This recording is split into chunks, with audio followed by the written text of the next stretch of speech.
Channel. तो हम यहाँ पे शॉर्ट नोट में अपने डिस्कस करेंगे कि क्या क्या आज के लिए हमको लिखना है। पहला है हमारा लोकल सेल्फ गवर्नेंस से रिलेटेड, ठीक है। तो ये गवर्नमेंट नहीं होगा, गवर्नेंस होगा, ठीक है, लोकल सेल्फ गवर्नेंस। तो यहाँ पे है दिसंबर 1992 को पार्लियामेंट ने पास किया था 73rd और 74th कॉन्स्टिट्यूशनल अमेंडमेंट एक्ट। किस चीज़ के लिए? पंचायत और म्यूनसिपैलिटीज़ के लिए। 73rd जो है वो पंचायत के लिए और 74th अमेंडमेंट एक्ट जो है वो म्यूनसिपैलिटीज़ के लिए। इसमें है amendment mandated state government constitute panchayat at village, block and district level. तो क्या कहने की बात की गई है कि पंचायत होनी चाहिए, ठीक है। स्टेट गवर्नमेंट को ये इंश्योर करना है विलेज लेवल पे, ब्लॉक और डिस्ट्रिक्ट लेवल पे।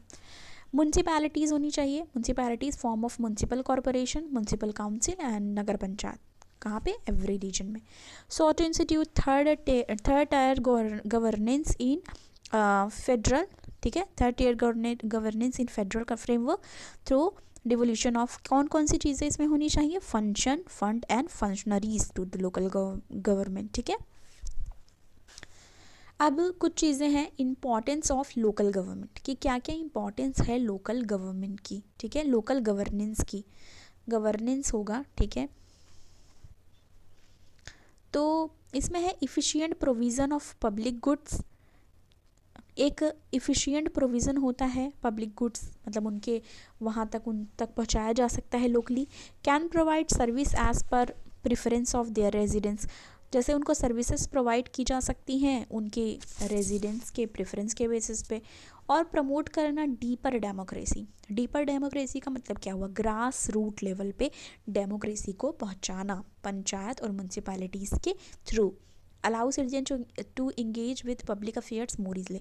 अब जिससे क्या होगा कि अगर लोकल लेवल पे लोकल गवर्नमेंट की बात हो रही है, लोकल लेवल पे बात हो रही है, तो वहाँ पे ईजिली उन तक चीज़ें पहुँच पाएंगी और जो पब्लिक अफेयर्स हैं, गवर्नमेंट पॉलिसीज़ हैं, वो भी उन तक ईजिली पहुँच पाएंगी।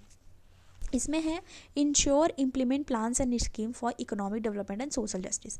और ये कहा जा रहा है कि इम्प्लीमेंट करना है प्लान को और स्कीम को जो इकोनॉमिक डेवलपमेंट और सोशल जस्टिस पे बेस्ड हो, ठीक है। अब इसमें और है कि ऑल्सो मंडेट मतलब उसमें क्या है कि और क्या चीज़ें होनी चाहिए? Regular conduct local elections, regular local election conduct होना चाहिए। रिजर्वेशन ऑफ सीट्स होनी चाहिए SC ST और वुमेन के लिए। इंस्टीट्यूट पार्टिसिपेटिव फोरम होना चाहिए, जैसे ग्राम सभा और पंचायत। वहाँ पे देखो ग्राम सभा और पंचायत विलेज लेवल पे जब होते हैं तो चीज़ें उन तक पहुँच पाएंगी ईजिली, ठीक है। वार्ड कमेटी होनी चाहिए म्यूनसिपल कॉरपोरेशंस के लिए, ठीक है, म्यूनसिपल कॉरपोरेशंस है जो वहाँ पे।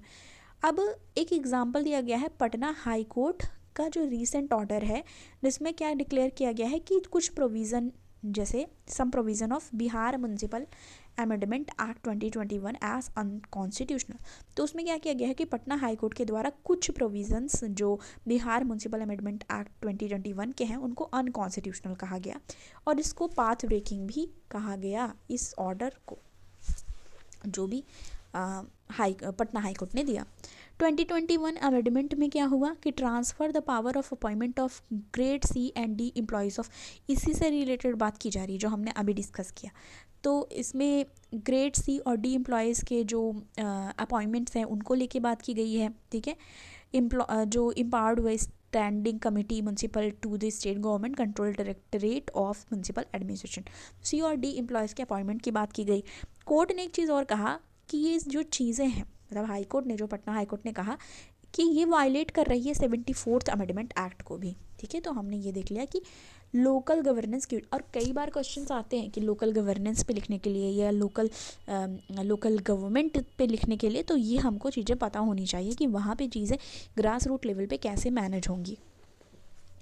ग्रीन हाइड्रोजन से रिलेटेड आया है, तो ग्रीन हाइड्रोजन को रिन्यूएबल हाइड्रोजन भी कहते हैं। हाइड्रोजन है ये, हाइड्रेन नहीं, गलत लिखा है यहाँ पे, ठीक है, इसको करेक्ट कर लेना। ऑल्सो कॉल्ड रिन्यूएबल हाइड्रोजन, ठीक है, हाइड्रोजन। इसमें है obtained by electrolysis of water. तो ये कैसे ऑब्टेन होता है ग्रीन हाइड्रोजन? इलेक्ट्रोलिसिस करा के वाटर के साथ, ठीक है, इलेक्ट्रोलिसिस ऑफ वाटर होता है ये, ठीक है, ये ऑब्टेन होता है इलेक्ट्रोलिसिस ऑफ वाटर से। Power entirely by renewable energy, और ये टोटली किस पे बेस्ड होता है, रिन्यूएबल एनर्जी पे, ठीक है। Generate no polluting emission into atmosphere. तो इसको ग्रीन हाइड्रोजन क्यों कहा जा रहा है? ग्रीन हाइड्रोजन इसलिए कहा जा रहा है इसे कि ये कोई भी तरीके का पोल्यूशन नहीं जनरेट कर रही है। जो भी इमिशन हो रहा है, जैसे ये जनरेट होती है, ग्रीन हाइड्रोजन जनरेट किया गया, तो इसमें कोई भी पोल्यूटिंग इमिशंस नहीं है एटमॉस्फेयर पे। ये क्लीनेस्ट और मोस्ट सस्टेनेबल हाइड्रोजन होता है, तो हमारी इन्वायरमेंट के लिए, लोगों के लिए हार्म नहीं पहुंचाता, इसलिए इसको क्लीनेस्ट और सस्टेनेबल हाइड्रोजन कहा जाता है। आउटकम्स इसके क्या है? इंक्रीज रिन्यूएबल एडिशन, मतलब इसमें रिन्यूएबल एडिशन इंक्रीज होगी, रिन्यूएबल कंडीशंस में अच्छी चीज़ें हो पाएंगी, क्रिएट करेगा जॉब्स को, लोग इसमें जॉब पाएंगे, आगे उनके एम्प्लॉयमेंट बढ़ेंगी। Annual green house gas emissions जो हैं उस पर रेगुलेटरी फ्रेमवर्क भी बनाया जाएगा, चीज़ें होंगी। बेनिफिट्स क्या हैं? कैन एक्सपोर्ट, मतलब अगर हमारे पास ज़्यादा अमाउंट में होंगी तो हम एक्सपोर्ट कर सकते हैं और ये अपॉर्चुनिटी बढ़ेगी हमारी और हम एक्सपोर्ट भी करेंगे इसका। Decarbonisation of industrial mobility and energy sector, reduction in dependency on import fossil fuel and feed stock. तो रिडक्शन किस चीज़ पे होगा? जो डिपेंडेंसी हमारी इम्पोर्टेड फॉसिल फ्यूल पे होती है, कि जो हमारे यहाँ इम्पोर्ट कराया जाता है उस पर ज़्यादा डिपेंडेंसी हो गई है, तो वो भी रिड्यूस होगा, ठीक है। और development of indigenous manufacturing capabilities. Indigenous manufacturing का मतलब पता होगा, इंडिजिनस जब होता है मतलब इंडिजिनसली यहाँ यहीं पे बनाया जाता है, उसको कहा जाता है, जो स्वदेशी हो उसकी बात की जा रही है। क्रिएशन ऑफ एम्प्लॉयमेंट, मतलब रोजगार बढ़ोतरी होगी, रोजगार जनरेट होगा। ज्योग्राफी से रिलेटेड एक है Tapovan Vishnugarh hydro power project से रिलेटेड है, जो मैंने आपको दिखाया था उत्तराखंड के जो कॉन्टेक्स्ट में आया था, फिर मैंने आपको बताया कि उसमें छोटा सा दिया हुआ है Tapovan Vishnugarh hydro power project से रिलेटेड, ठीक है। ये एक run of river hydro electric project होता है, इसकी बात की जा रही है। जो ये प्रोजेक्ट है Tapovan Vishnugarh hydro power project, उसकी बात की जा रही है यहाँ पे। कंस्ट्रक्शन इसका हुआ है धौली गंगा रिवर पे। आपने देखा होगा मोस्टली ज्योग्राफी से ऐसे रिलेटेड क्वेश्चन आता है कि अगर कुछ भी आते तो वो कौन से रिवर पे हैं, कौन सी प्लेस पे हैं, तो मोस्टली रिवर पूछता है। तो ये जानना है कि ये धौली गंगा रिवर पे बना हुआ है चमोली डिस्ट्रिक्ट उत्तराखंड में, ठीक है।